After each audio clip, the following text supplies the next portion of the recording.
Here. First off, introduce everybody. I'm Butch Eley.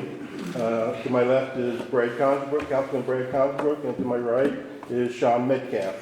I'd also like to introduce, we have Councilman Mark Rowan sitting up here, Councilman Steve Huntley sitting in the back somewhere.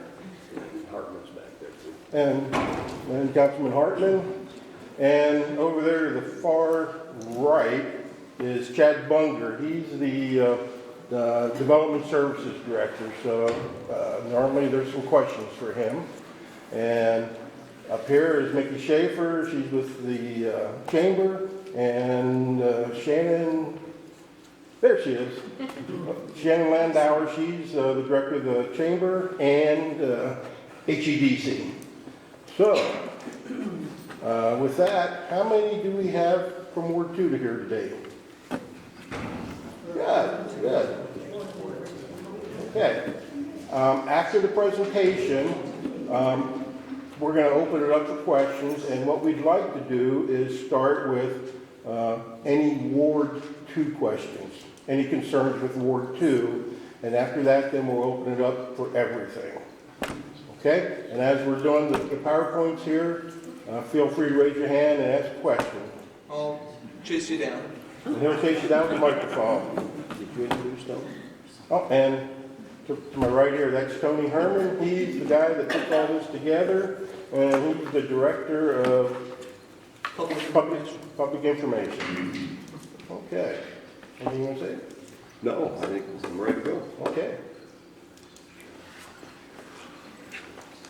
Okay, these are the things that we have on our PowerPoint, our specific points that are concerning Ward 2. First thing is the budget. As you can see, the tax levy has stayed the same this year for the second year at 0.4242. Used to be 0.4497, which has been there since 2016. And the assessed property went up 8.3% from, I guess that's $1,766,801,196 to $1,900,000 and some numbers. A lot of numbers there. So the tax base went up, which precluded any change in the levy, raising the levy. Okay. This is the schedule for the budget. As you can see, it was presented on August 14th. The 21st, we had a work session on it. The 28th, the CRA addressed the council with what they would like from the levy, along with HEDC and the Chamber. I believe the HEDC requested $175,000, the Chamber $30,000, and the CRA, I want to say $250, somewhere in that area. September 11th, which was the last meeting, was a public hearing on the budget, and we also voted on the budget and the tax increases for utilities and all that. And to explain this a little bit, the budget is done as an ordinance.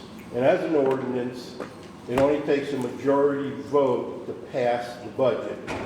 But as an ordinance, it has to be read 3 times. It has to go to 3 separate council meetings. And you can't suspend the rules and take it to the second and final reading in the same day. But that takes a supermajority, which would be 6 votes out of 8. So in the case of ours, the budget passed, but the suspending the rules did not. So then we have to go again on the 18th to hear the budget, and 14th is the property tax joint meeting, which is at the high school. Yeah, high school auditorium. High school auditorium, and then on the 25th will be the 3rd council vote for the budget adoption. And on the 30th, it has to be sent with the county and state, or filed with the county and the state. So that's where we're at with the budget. We have 2 more readings before the budget's approved. Yes, sir. So if you left the mill levy the same, and valuation went up 8.3%, you're telling us your budget went up 8.3%? Well, it's kind of two separate things because the valuation is just related to the property tax and our overall, with the budget, we're looking at more than just property tax. There's also sales tax and other things in the general fund that would. So how does it affect property tax? So the property tax, even though we would keep it at the same amount, it does bring in a certain amount of income that makes it so that we have to go to the pink card meeting. I think, and yeah, basically we could reduce that amount to make it so we didn't have to go to that meeting, but with all the increase that we've had in costs, we felt like it was to be able to cover our costs, we needed to keep it at the same levy. So if my mill levy stayed the same and my valuation went up 15%, my taxes went up 15%. That mostly hinges on your valuation, yeah. Yes. Any other questions? Okay, you're talking about the pink card at meeting, that we're supposed to have that card.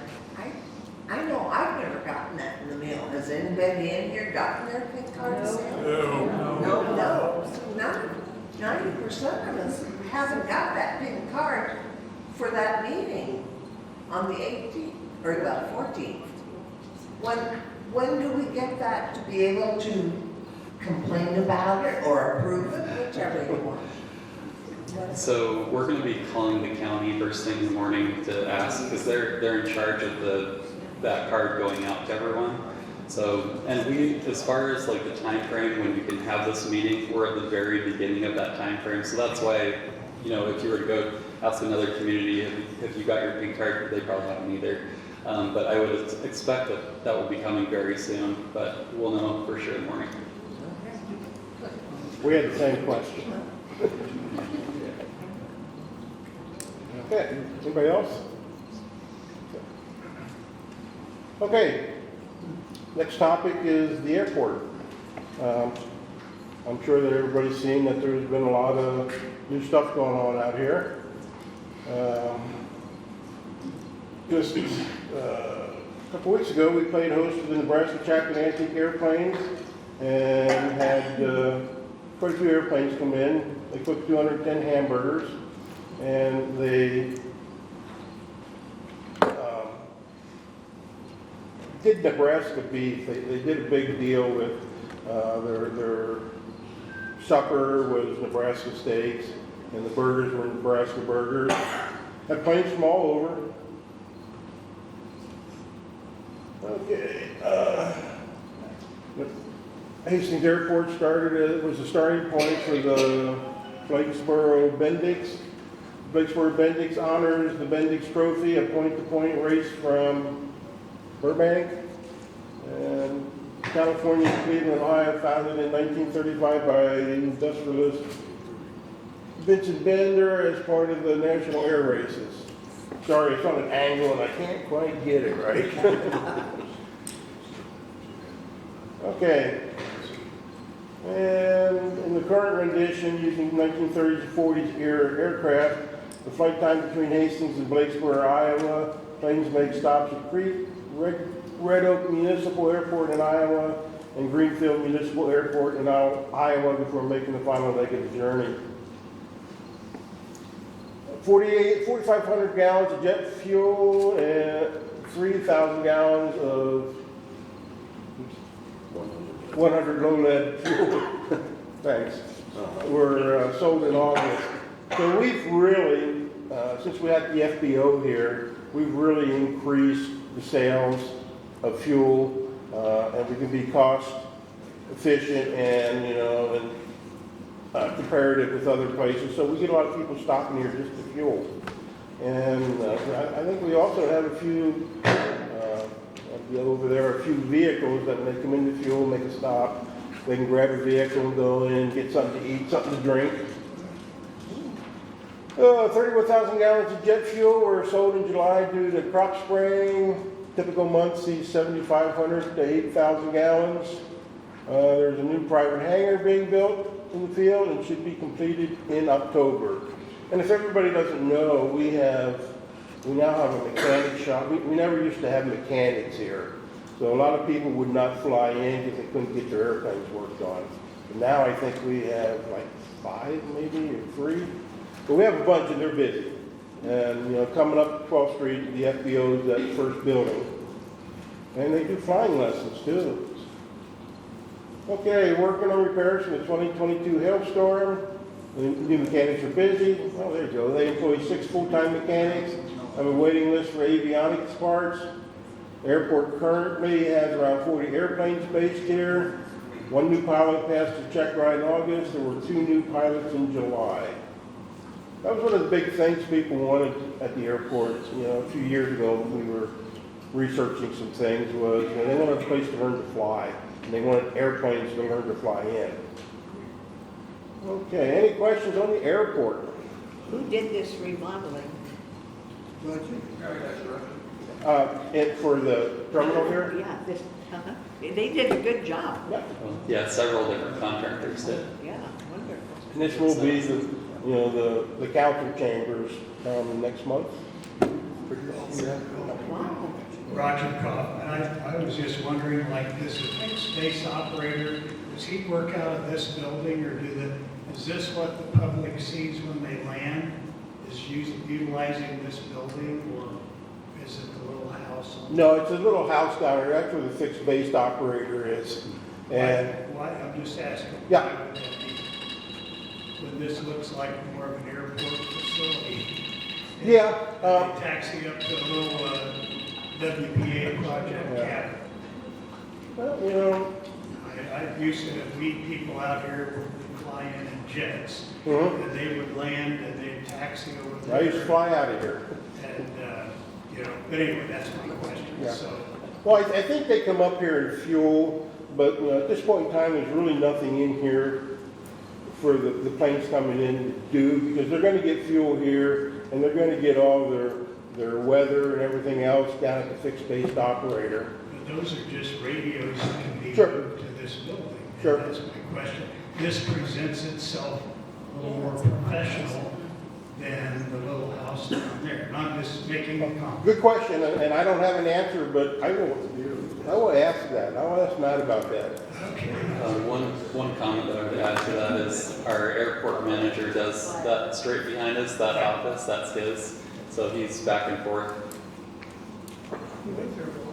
Who's the manager? I'm sorry? Notice that the budget has gone up, projection in 22-23 is $348,399. And finance recommended that this budget go to $528,128. That's an increase of about $180,000. Where does all that go? So I need a little bit more context. Are you talking about the airport or what are I'm talking about the airport budget that you approved last month. well, I don't have the budget book right in front of me, so if I can jot that down and I can look into that. It's on page 50. Maybe these people would like to know. I don't have the budget book with me, so I won't be able to answer that accurately right now.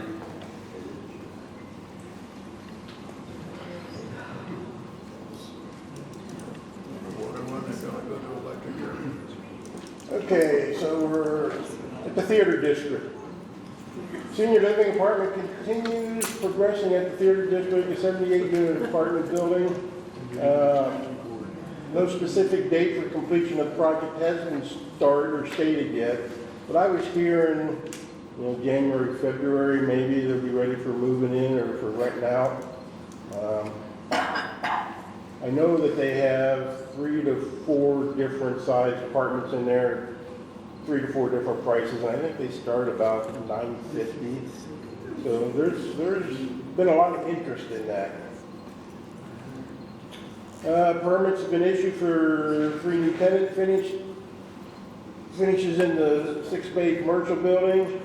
They're expected to progress quickly for these commercial spaces. I know that one of them is going to be a restaurant where the old Pizza Hut was. Okay, we're now at the strategic plan, and this is Sean's portion. He brought that to us, and it's a good plan, and I'm going to let him talk about it. Sounds good. So the strategic plan, this is something I did in the last community that I worked in. Basically, it's a huge effort to kind of get what do we really want the city to become. There's so we put together a committee. There's 8 people in it, and council members chose the committee members. So we have a representation from each ward. And basically, I met with them recently, and they are going to be starting to set up different meetings in the community with different community groups that we have. They actually selected 20 places that they want to go to, which I thought was impressive. Each meeting will probably take about an hour and a half, and it's kind of like this, but even probably more smaller groups. But it'll be really engaging to try and understand what our community members want to see Hastings grow into, and how we should allocate our funding. Another part of the strategic plan is we're putting out a survey. It's actually a pretty long survey. It's about 7 pages long, and it's going to be going out. We're using a third party. It's called the ETC Institute, and they will be sending 5,000 copies that will just be randomly selected in the community. So you may or may not get one of them. If you do, you can take it right there, or you can also go online and be able to take it. But they haven't matched up with your address. So if someone were to go online and they didn't have that assigned to that address, it wouldn't count. So, and the reason for that is to make sure that there's controls in place so that it is valid data that we're looking at in the end. I'm very excited to see the results of the survey. I think it will be very interesting. A lot of it has to do with just how are we doing with our different services in the community. So with just as an example, like the police department is in there, and there's probably about 8 questions on how the police are, are they responsive enough? Are they, what is the quality of service that we're providing? And you'll see questions on every department. So it will be very interesting because we'll see where we're at currently, and then we can make more strategic decisions. If we have one area that's really low, we're going to focus on that area, and then we'll do that survey again the subsequent year and see how we improved. So strategic plan is very, very important. Talk about survey. There's a question there. If we don't get one mailed to us, can we still go online and fill it out? So, no, you wouldn't be able to. And they've explained that in order for it to be statistically significant, it has to just be the people that are assigned, whoever they select in there. Because what could happen is you could have one group in the community, maybe I'm going to pick on the young guys for a second here. They could all rally together and decide they want to, I don't know what it would be, but something that they really wanted, and they could really skew the numbers, so to speak, and skew the results. And so by doing it randomly, that allows it to be good information. And that's the only way it'll be statistically significant. I don't think that's right. Yeah. All the way in the back.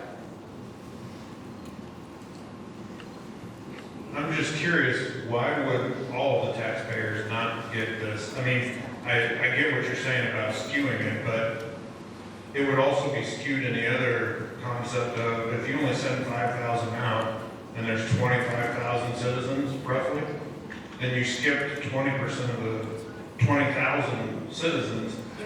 That seems like a pretty large number to skip over. So the other part of being statistically significant is that you have to have a certain amount that do turn in the surveys. Our target is at 500. I hope we get a lot more than that. That'd be great. But according to this company that does this, who's done this for thousands of cities across the United States, we're going to follow their directions on it. What's it cost us to have these other people come in and do it?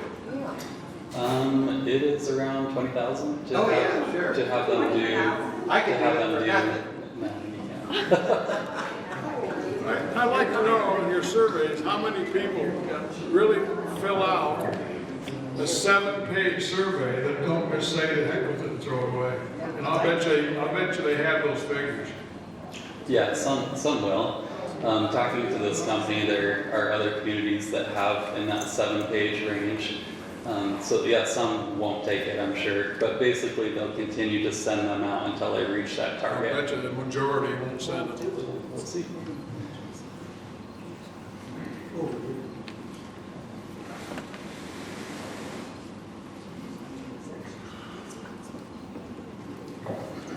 Yes, Sean, you mentioned that this was something you were familiar with in a previous community you worked for.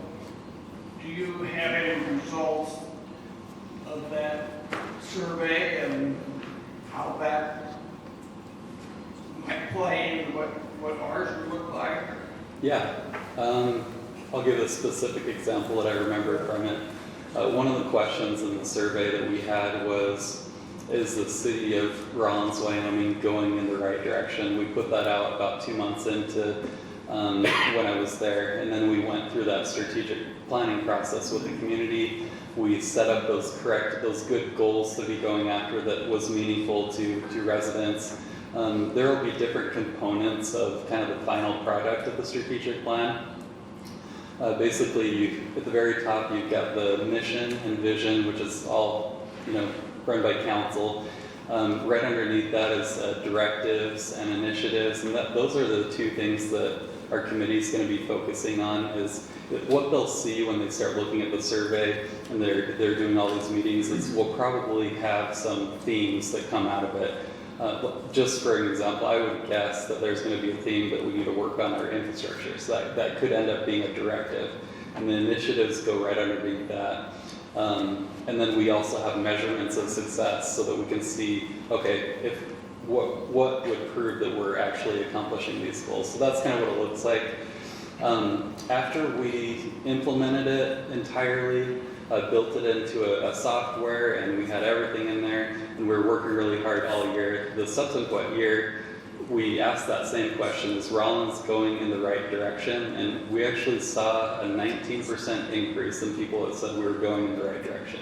It's tons of communication, and I'm not saying that we're going to necessarily see a 19%, but when we're focused on where we're trying to go, we'll have better results. So this is an ongoing process. Definitely. So as soon as it's in place, every quarter I would be reporting on how we're doing.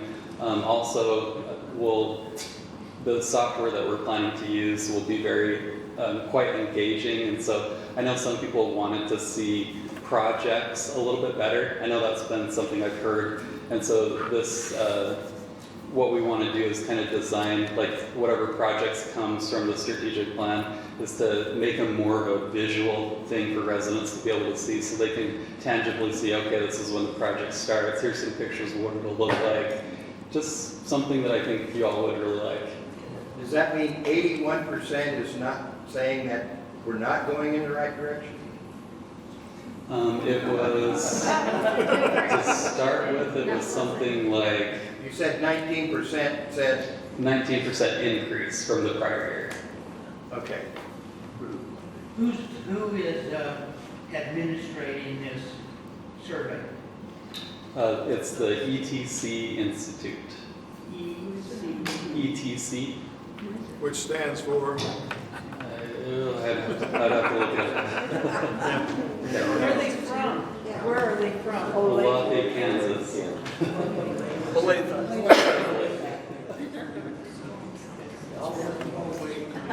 I have a question. I guess I was going to just wait till the meeting is done. I would assume, based on census data 2020, there were just over 10,000 households in Hastings. So my assumption would be that when this random sampling is chosen, it's based on household, not by individuals of population. You're going to be excluding youth in those numbers, etc. So then you get a household sampling. So I guess I would say 5,000 of 10,000 households is a pretty darn good sampling. So to your point, we hope we have good return rates given that there's print and online options, but just wanted to confirm with you that, as is typical, surveying is done by household, not individuals. I'm really glad you brought that up. Yes, that's correct. Was there somebody in the back earlier?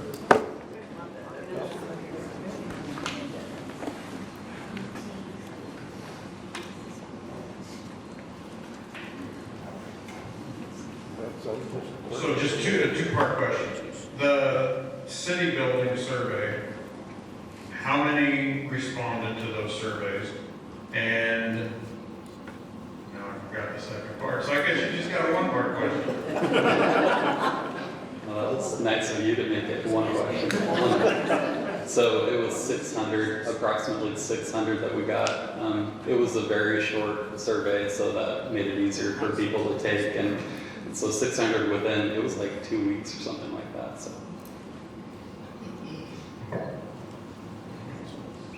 just to clarify, because I'm on the strategic planning committee as well, while we talk about the survey a lot, that's definitely just a small portion of the strategic plan. I know that you've given us a list of places that we're going to be going out and outreaching. Can you kind of touch on that a little more?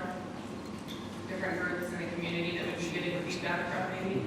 So the idea is to get a lot of, a variety of different thoughts. And so one example is we could get the schools to have some group, get their thoughts on how we can improve the community. One of the questions I remember in there is, if you were king or queen for the day, what would you do with the city? If you had, all that control, what would you do? And it would be very interesting to see some of those results. And so it's questions like that they'll be asking. Some other groups could be, there's a couple of nonprofit organizations that are, I can't remember some of the names off the top of my head, but that kind of oversee several of a lot of the organizations there. It could be clubs. We have a lot of different clubs in Hastings. Just a lot of different organizations to try and get as many variety of information as we can. Sean, I've heard you talk about the strategic plan a couple times now. I want to just thank you for implementing that. That is a big project, and you're asking what we want as a community in a way that makes sense. And it takes a lot of planning and a lot of organization to even get to this far. So I applaud you for this, for doing this. This is the first time I've heard you really talk more about what do you do with the data once you have it. And my experience, boy, that's the most important piece of the whole process. And really impressed today to hear your plan, short-term, long-term, on what to do with this data, how we're going to use this information. So I just want to say thank you to you and others serving on the committee. Thank you. And one comment I want to add, when we finish up with the results, we asked to have one of the features where you're able to actually engage with the survey quite a bit, like any resident could do this. So you could sort the data, like if you want to say, okay, those that are 65 and above, how did they answer this question? You can do that, like everyone could do that if you want to. So that it's a really cool system. It should be very, very interesting, and it'll be available to everyone. I don't know if Sean mentioned it, but this is a living plan, and it's not set in stone, It could go 6 months, a year, and then kind of change directions, depending on what the community wants. Anybody else?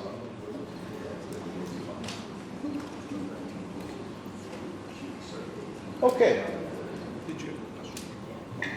I just wondered how you choose who will take the survey. Who makes that decision?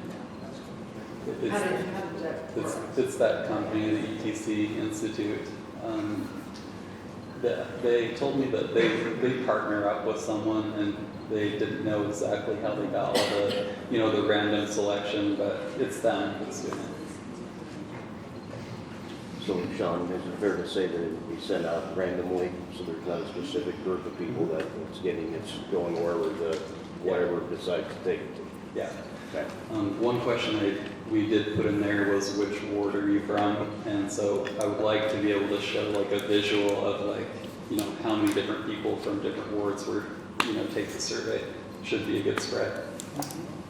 Your mic wasn't on when you made that comment. Oh, yeah, I just realized that. I was trying.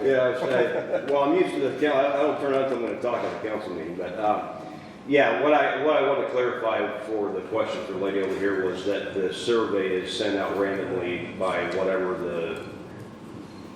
it sends it out to. So it's not going to be, I don't think anybody here, it's going to be whatever the mechanism they use to send it out. It'll be a random survey and it could go wherever it goes. Nor will the city council or staff see that, correct? It's completely anonymous from the city perspective. We won't be involved with it Yes, at all. exactly. Anybody else on the strategic plan? Okay, does anybody have any specific Ward 2 problems or questions or?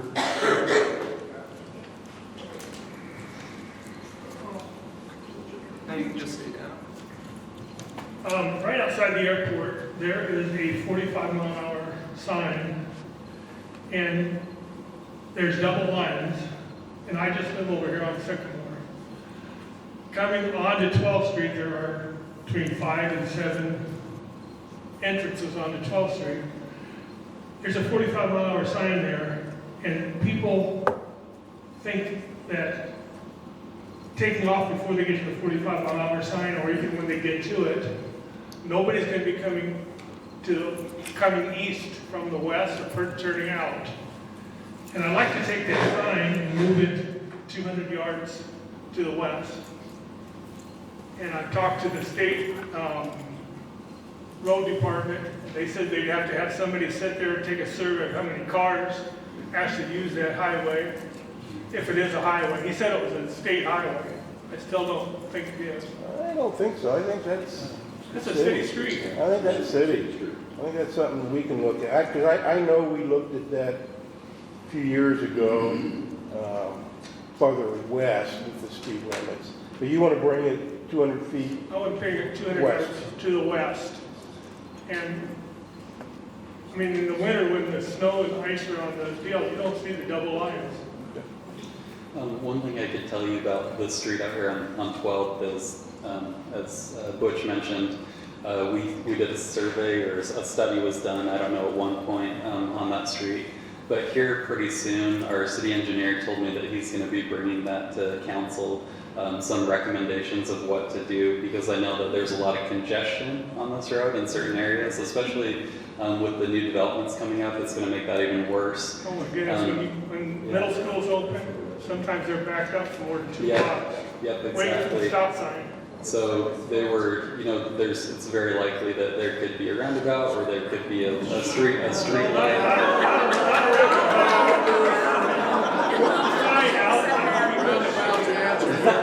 I knew that was a dangerous word to use. I think what we discussed before was the 45-mile zone, a little bit further towards that central. That was Just the going problem. out where that 200 was yards. I mean, Fred and I talked about getting a tractor with a front end loader, picking it up and moving it 200 yards. Well, we can certainly bring that up to the city engineer. I did. I have sent letters to the mayor, I sent letters to 2 councilmen, past councilmen, not you guys. I had no response at all. And all I want to do is make it safe so we can pull onto that highway. We're not going into somebody going 45 mile an hour. Yeah, I think it is a city street because several years back, you guys reduced the speed limit west on 12, so that's a city street out here on 12th Street. So the state man said we'd have to have somebody sit out there and count cars. So I told him to sit on my front porch when the cord's going. Count all morning. I'm not really sure if we have to do that or not, but then I'm not That's what the in state it. We will check with the city engineer specifically and see how that goes.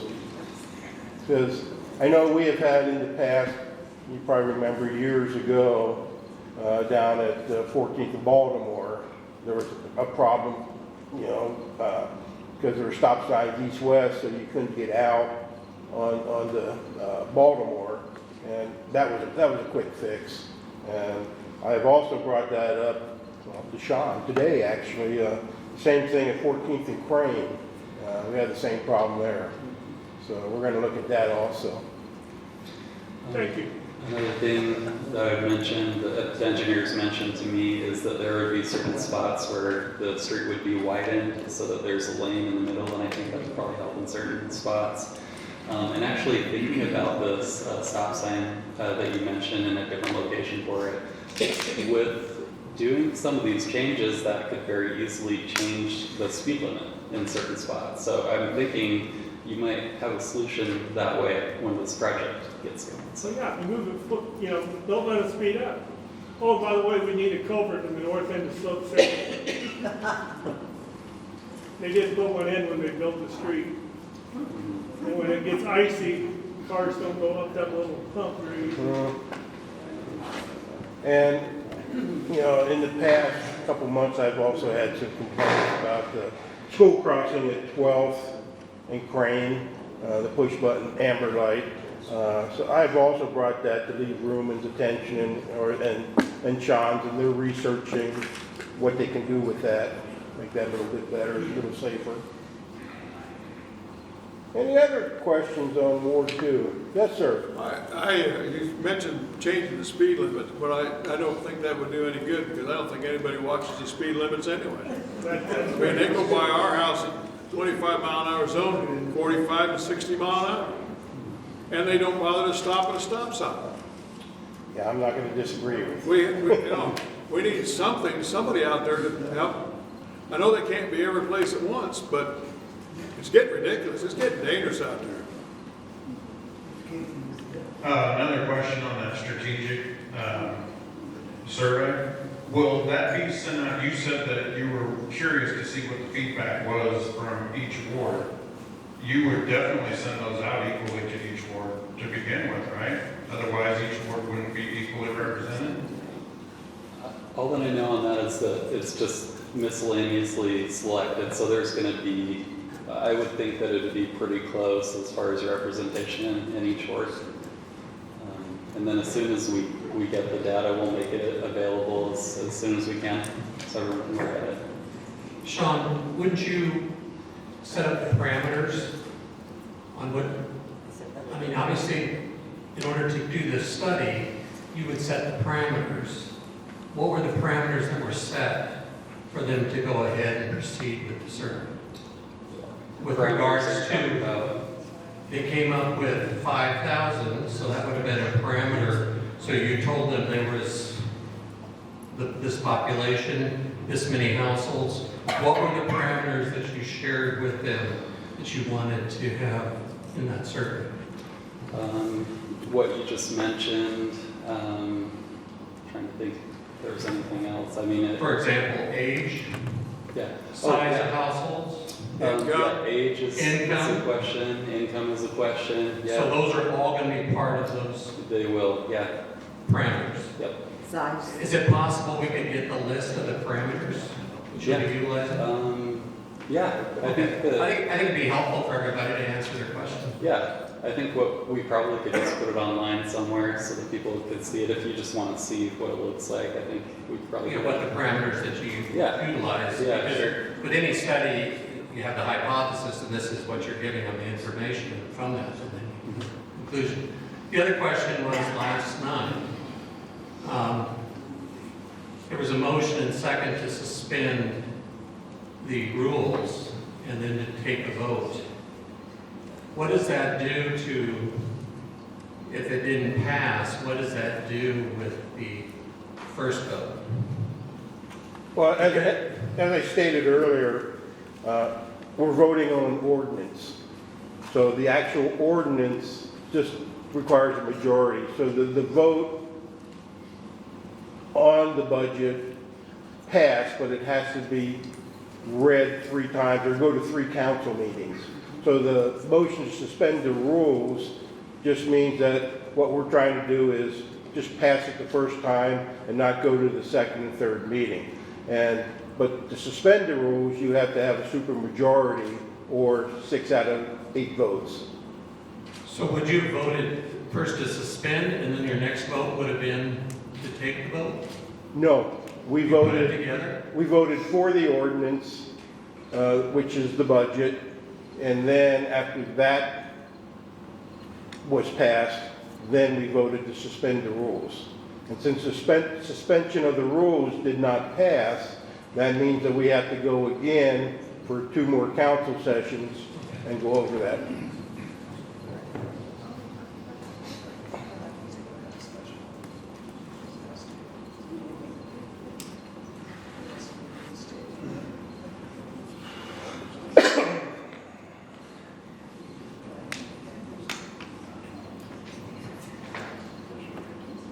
Okay, any other questions?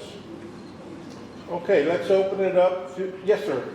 So on that budget, that budget that we saw with the 8.3% increase for the city And the utilities, 4.3 for gas, 6.3 for electric.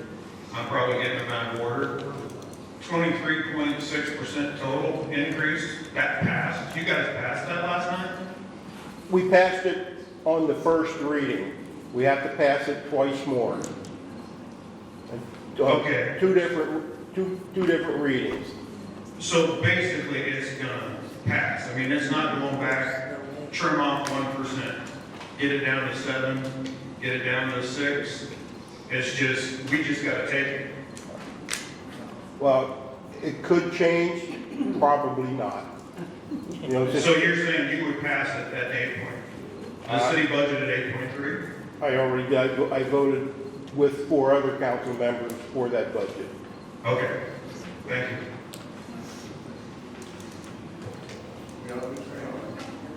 Okay, let's open it up to any specific questions for the 3 of us, or Mr. Bunger, or Shannon, and any question about the city.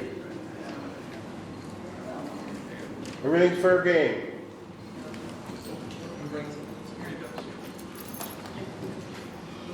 Are you saying there's no way to trim that budget back, or for us to even think about trimming it back? What you've decided is it, and we just need more readings to say, you guys are screwed and this is what it's gonna be? No, that's not it. We believe the budget is good. You believe? I believe, along with 4 other council members, believe that it's a good budget. And I have voted for it. So I guess my question would be I guess I feel a lot of times this group doesn't have a lot of solutions when they come to you guys. I know Brad was one of the no's, so maybe he could kind of go into what he would trim or what they'd like to see trimmed. I will just simply say that specifically to the times right now with the 8.3% property increases that have already came, and as the gentleman in the back mentioned, almost another 10 or 12% for the basic gas utilities and everything in general. I just think that it would be appropriate to be nice if the city would trim everywhere and kind of match what the rest of us have to do. We have to adjust things. We have to maybe go into our savings account for some things to cover because of what's going on right now and with the economy. And I just would like to see a reduction across the board. And I guess my other thought on that would be that if they were able to efficiently operate the city on last year's budget, then they should be awful close to last year's budget, and that's what I would like to see. As far as specifics are concerned, there was conversation last night actually about the maintenance department. I'm not against the maintenance department. I just question whether we need that many people to do it. I think that a maintenance department is a good thing. I think that should be done, but I think we just need to start slow and maybe add to that if necessary. So basically, I would like to have seen a budget similar to last year's budget as far as the expenditures all across the board. And there's some things that I have learned that you really do need to keep up on as far as equipment and things like that, like the big old compactor out to the dump. that they use to, you know, smash everything down into the dirt. But I think there's some things that the department heads could do without, or work with what they have until we can maybe see a little bit of light at the end of the tunnel with what's happening right now in the economy.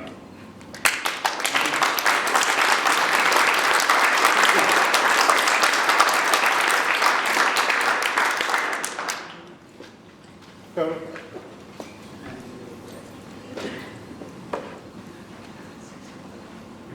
I don't know about everybody else in here, but the lack of rain this year, our money tree in the backyard did not produce like we were hoping it would. I don't know about everybody else did, yours did.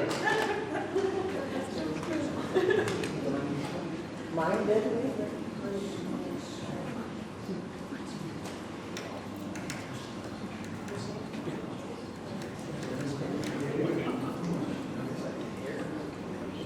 Just curious to know what's going on at the, Put the mic closer to you. Oh. There you go. just curious to know what's going on with the old Kmart building. And also, I thought I heard earlier about a restaurant at the new little mini mall. And if that is what I heard, do you know which restaurant?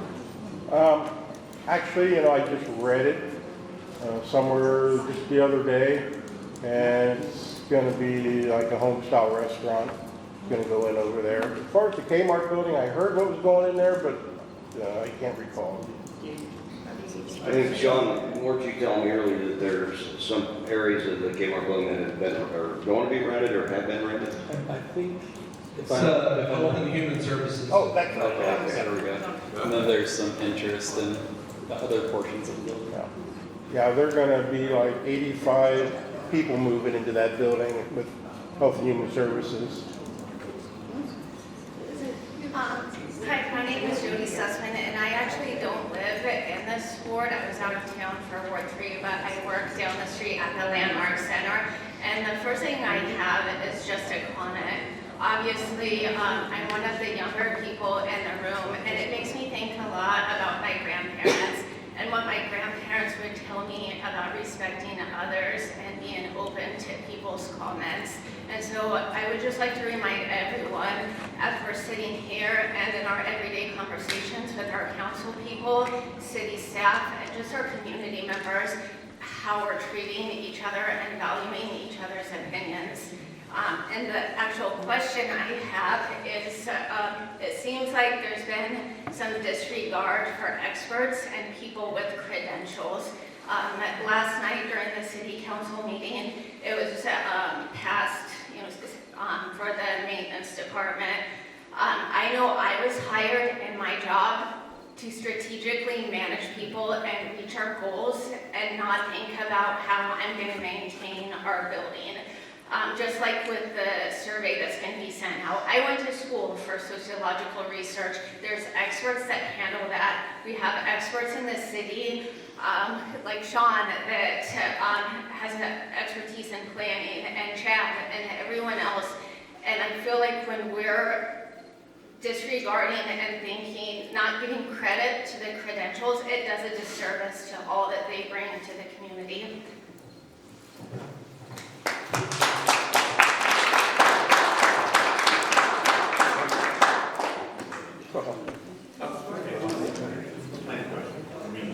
The only comment I would just want to say on that is just kind of comparing other cities that I've worked at. I've been super impressed with the department heads that we have at the city. They're extremely knowledgeable. I would put them up against anyone. Honestly, they are knowledgeable and they do care a lot about the community. If I may, I was going to provide a little more context about the question across the road here. The apartment complex, as you saw earlier, is going well. Not as quick as probably anybody would like, but it's moving along. The flex building is what we call it, the Spirit building. There are 3 offices, 2 offices and retail, I think, going in there, but I don't know the specific businesses. I've just heard that they're finishing out those tenant spaces. You're correct. The old Kmart building is the Health and Human Services, so the state office is going to use a good portion of that, I think over 50% of that space. And then I've heard the restaurant was going in the Sunmar building, but we have not seen a permit in my office yet for that tenant finish. But they are getting traction on their retail space. So there could be potentially 2 restaurants over here? What I had heard that the one restaurant was going into the Sunmar building, and not, there was a 6-stall building that I've not heard a restaurant going into the retail, but could be. So, that's what I heard. Yes.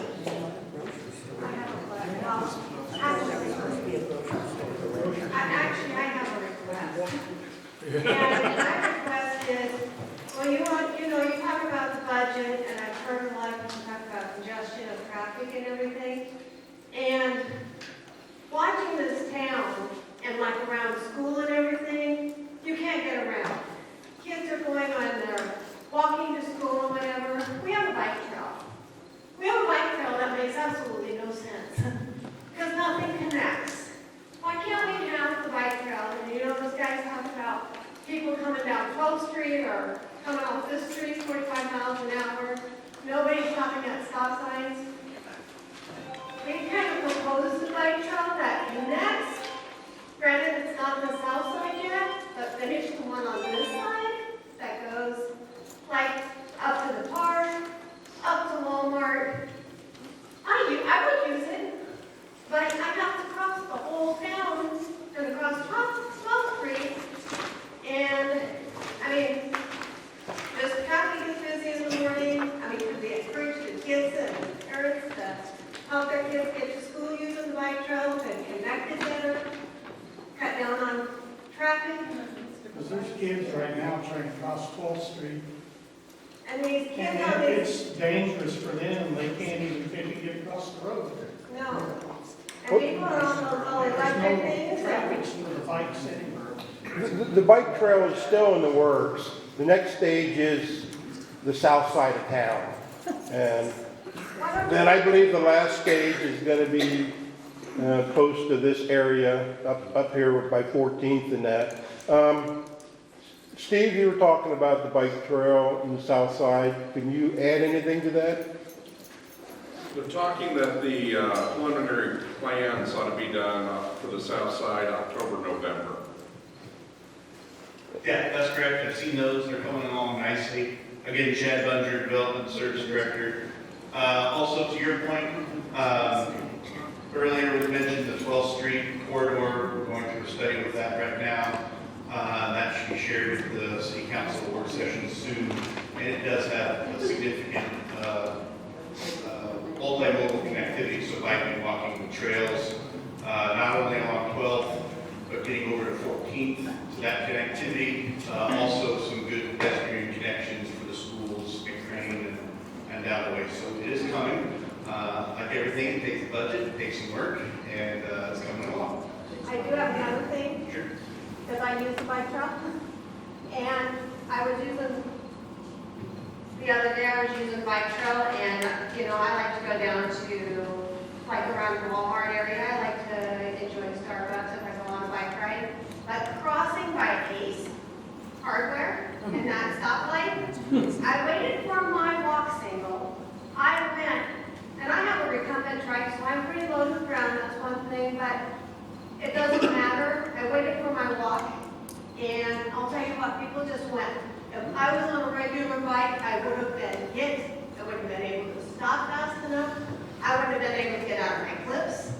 And the lady that went through, she just flew right through that gate, and the lady behind her came right through her. And I was stopped in the middle of the street going, so can we maybe do something as far as the crosswalks? Can we have a stop sign that flashes, or can that light flash yellow when the walk is up to kind of get some?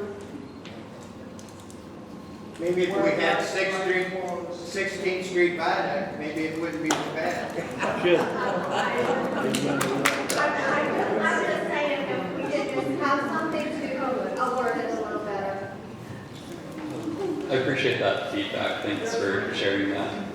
That's something I can pass along to the city engineer who really, helps those things move along. The Tacoma are in Lincoln, and their crosswalks and stuff, granted they have the bike lane, but their stop signs and stuff, they flash when you're, and they have a crosswalk there. So, I don't know if that helps, but. I'd like to at least put the sidewalks in for the students up there. I'm sorry, what was that again? You come out of junior high school and head south at all, you're walking through the grass. We've got the corners done, but we don't have any sidewalks behind them. I know we got some farm boys who go to that school, but they're not all farm boys. Tony? In front of you.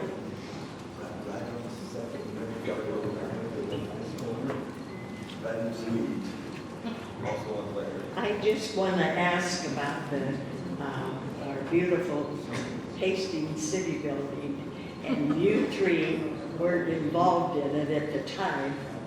If the city engineer and the mayor would admit they made a mistake and negligence on the building and didn't take care of it, and that 5 years ago there was money available for a new roof, but it was declined. And I was wondering why. Why would you decline fixing something unless they had other plans to let it be destroyed? And so just you three can speak to them for us to restore that building and make it available. But the building's beautiful, the area is perfect, and just get it restored and let's move on. Yes. I think this gentleman here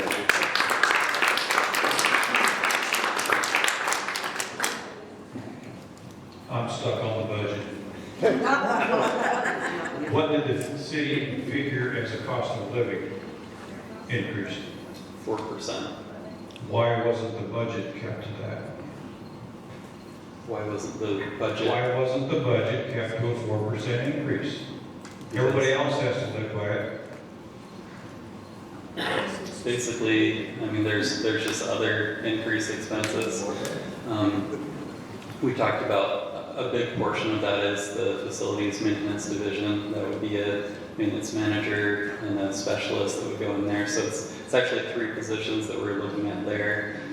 It's just if we want to maintain our facilities in the best possible way, I believe that that's what we should do. I do also think that as we're maintaining our properties better, in the long run, we're going to be saving money. So I think it is the appropriate thing to do, but it's just a variety of things that have also increased, and that's why. Was department heads asked to cut, or do we just keep on increasing? Department heads look, as far as being a part of this budget, I met with every single department head, and basically what's really important to me is that they're just requesting what their needs are. I have seen in the past, talking about different cities, that sometimes there's this attitude of just, they want to put in as much as they can, and maybe some of that will get cut, you know what I mean? But I have been impressed that our department heads have been very, I could go through the entire budget with you and be able to justify every general ledger and why they're requesting it. When we went through it with everyone, we took vigorous notes on why, if they were going to increase anything, they had to justify it. In a lot of cases, they decreased things as well. But I do appreciate that they have been very much on just getting the needs and not just tossing out all these wants. Well, I'm back to my original comment. If your valuation went up 15%, your taxes are going up. Everybody. Yeah. Just look at your valuation sheets, and whatever percent they went up, that's what your taxes are going up, based on a steady mill levy.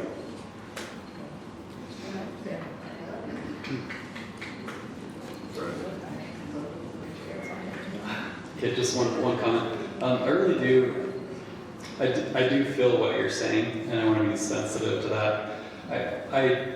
I've said this a couple of times in council meetings, but I really do mean this, that the more that we can support economic development, the more that if we get more businesses, we can spread out those taxes amongst everyone.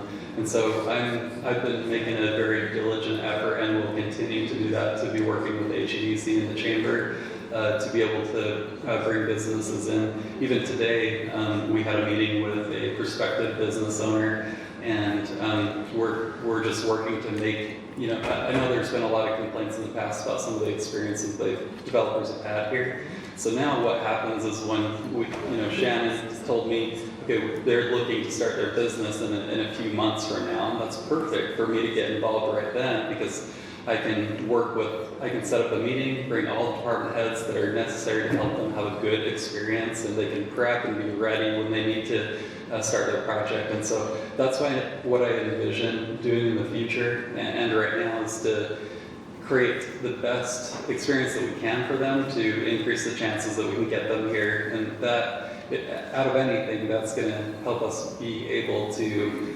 lower tax levels. So I'm going to try really hard on that. My note here, I want to tell you guys what I mentioned in the last board meeting. It's really a message of gratitude for the job that you're doing. I want to thank you for your service to the community. It shouldn't be taken lightly, and I see the hard work you're putting in, because it's a tremendous responsibility to make decisions today that are going to outlast every one of us in this room. So I do really want to thank you for that.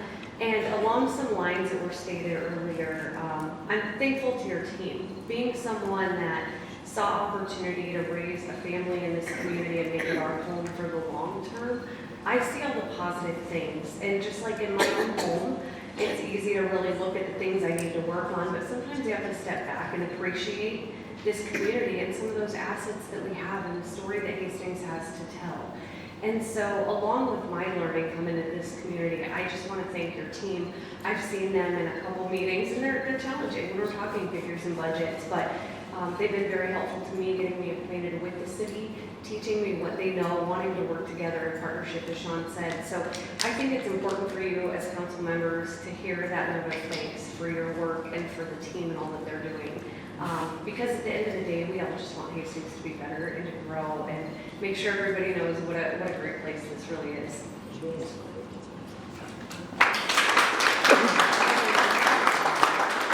I'd just like to say that, a lot of things we don't look at or don't realize is probably, over half our budget is personnel costs, health insurance, utilities.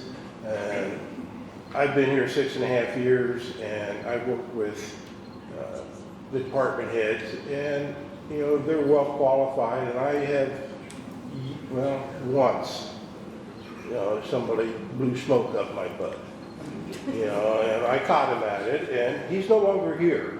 This was a while back, but most of them, are very good at their jobs. They don't ask for more than they need, and they have integrity. So when I see the budget, normally I have very few questions on it. I have a few, and I talk to them about it, but for the most part, they do a very good job. But like I said, we got to realize that personnel costs, medical costs are pretty high. So that's a good bit of the budget. So my question is, are you serious about sitting down and going through that budget? Because somebody commented that we only have negative comments. I would be curious to know if you would be willing to sit down and go through the budget, and that way we would know what was in it. To go through every line somewhere. Yep. Could we? We could. I don't know if everyone would want to hear every line item. That's Well, no, I'm not saying tonight. I'm saying, would you be willing to go through that budget? Because I went through it, and, without explanation, that budget does not explain much. I mean, I know there's got to be more detail in the budget by the departments. So there's nobody in this room who probably looked at that budget and knows everything about the budget except for you and maybe Butch. One thing I would invite you to do, if you have questions in there, please send them over. I can find any, answers to any of your questions. I think most people wouldn't want to hear that much detail, but I really am happy to answer any question on the budget if you want to. Okay, well, I'm kind of an odd duck, so. So I will. Yeah, you definitely send me an email.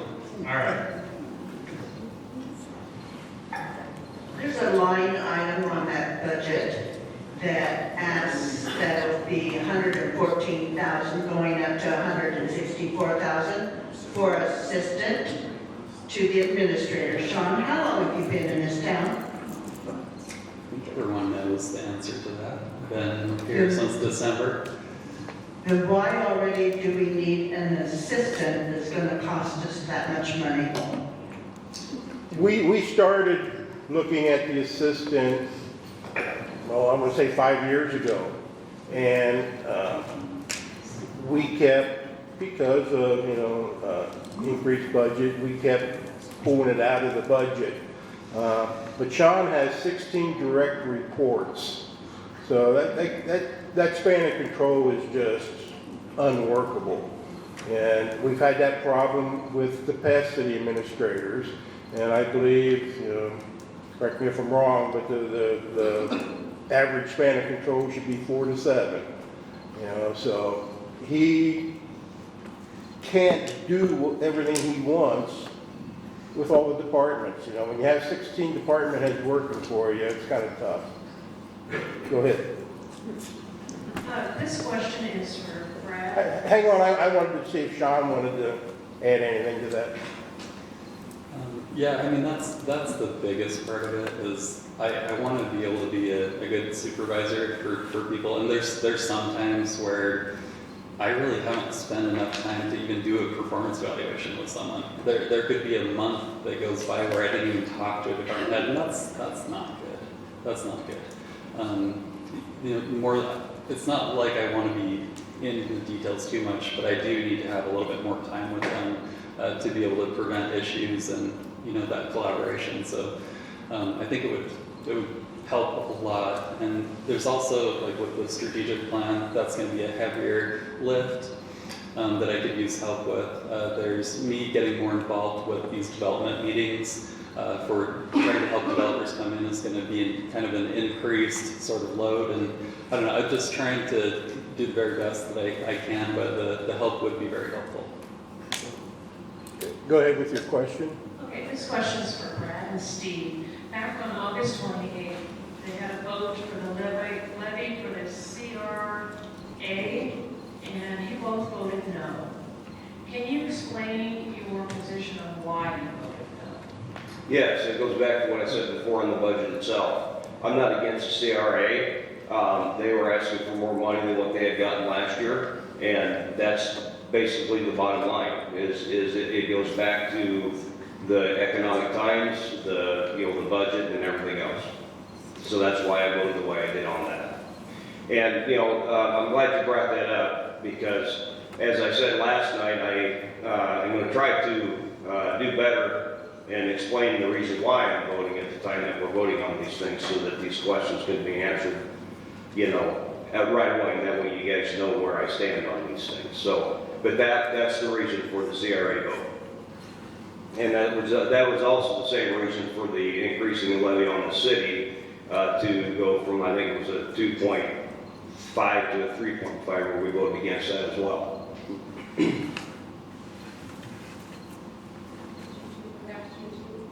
It's not my town hall. I know, but I asked if like you voted no. I'm not answering that. This is their town hall. You can talk to me afterwards. No, I'm with him anyway, so I was just curious if yours was the same reason. Yeah, it basically is. That's fine. But no, it's their town hall, so. We wouldn't be opposed to you talking, Steve. Why stop now? Or Sean or anybody else that's here.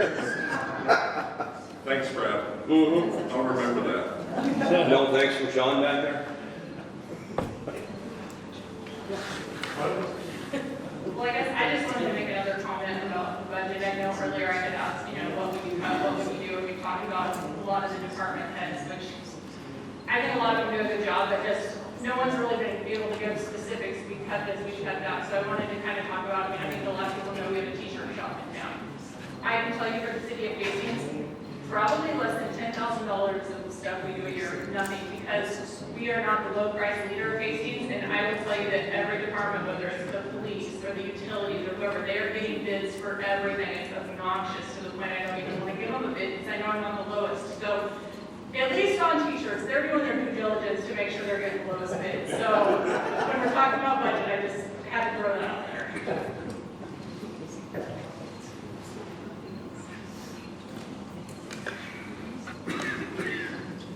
One thing we do look for in the budget also is with lead times on big purchases, we found that we kind of have to budget them, start the budgeting process a little earlier on them because it may be 3 years before we can get a large piece of equipment like the compactor Brad talked about.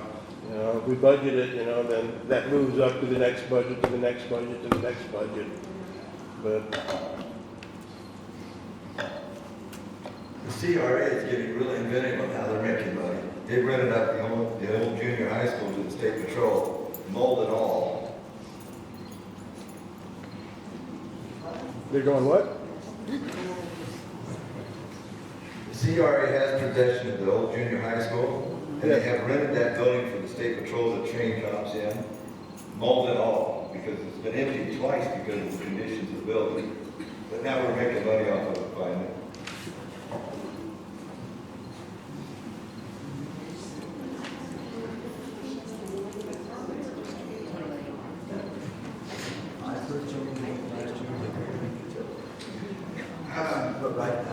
Regarding this particular facility that we're in, I heard a lot about it my first time in here. I'm a little uncertain. I'd like to know if it's for rent. How do you anticipate making any money or income or off of this particular facility? They do have, and it was on our fees that we voted on last night. This can be rented for, you know, whatever type of event you guys, you know, anybody may want to rent it for. It was just, a few weeks back, Steve and I stopped out here to see what it looked like, and we talked to the airport managers at the time.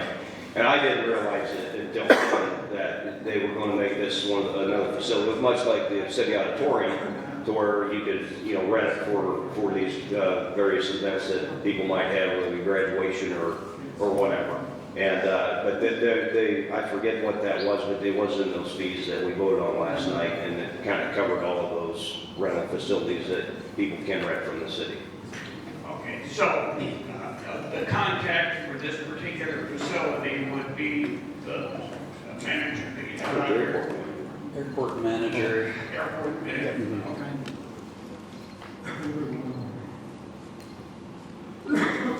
Why do the light fixtures here not actually touch the ceiling?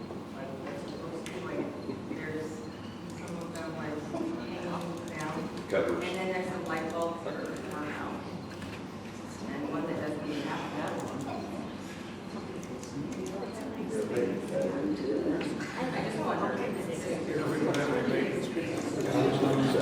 This was just redone, right? Yeah, I know that they were trying to do things pretty quickly to kind of get it to where it is right now, so maybe it was just going a little too quick there. I don't know the perfect answer.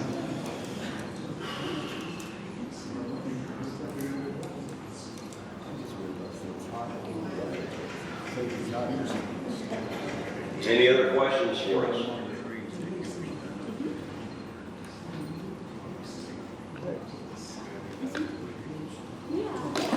I guess that's it. Thanks for coming. Thank you.